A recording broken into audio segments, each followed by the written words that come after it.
soliq organlari va soliq to'lovchilar hamda boshqa manfaatdor shaxslar o'rtasida konstruktiv muloqotni tashkil etish maqsadida soliq organlari bilan qayta aloqa interaktiv axborot tizimi joriy etildi.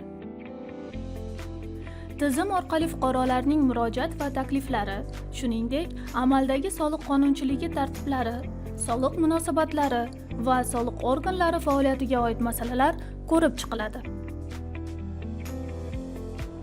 Xizmatdan foydalanish uchun soliq qo'mitasining rasmiy saytiga kiriladi va davlat xizmatlari menyusida soliq organlari bilan qayta aloqa axborot tizimi tugmasi bosiladi. Tizim foydalanuvchining ro'yxatdan o'tish uchun avtomatik ravishda interaktiv platformaga yo'naltiradi. Yuridik shaxslar tizimga elektron kalit yordamida kiradi.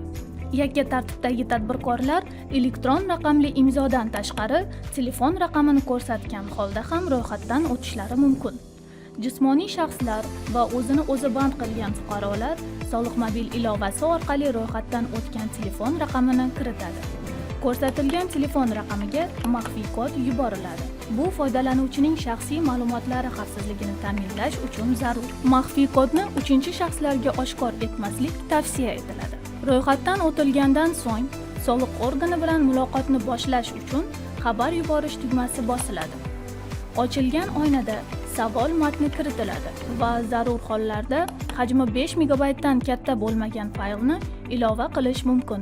Jarayonni yakunlash uchun keyingi qadam tugmasi bosiladi. Murojaatga alohida ID raqami avtomatik ravishda biriktiriladi va sizga xabar qilinadi. Murojaatlar yo'nalishlari bo'yicha saralanadi hamda tegishli tuzilma mas'ul xodimiga yo'naltiriladi.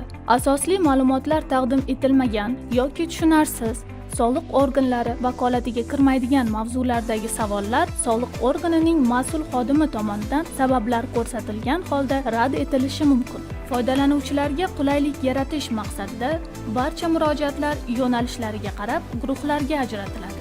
Javoblar ish kunlari soat 9 dan 18:00 ga qadar taqdim etiladi. Shundan so'ng xabar ko'rib chiqilmoqda holatidan javob berildi holatiga o'tadi. Soliq organlari bilan qayta aloqa platformasida soliq to'lovchilarga qulaylik yaratish maqsadida ko'p uchraydigan savollarga javoblar, shuningdek, soliq to'lovchilar uchun dolzarb bo'lgan video qo'llanmalar ham joylashtirib boriladi.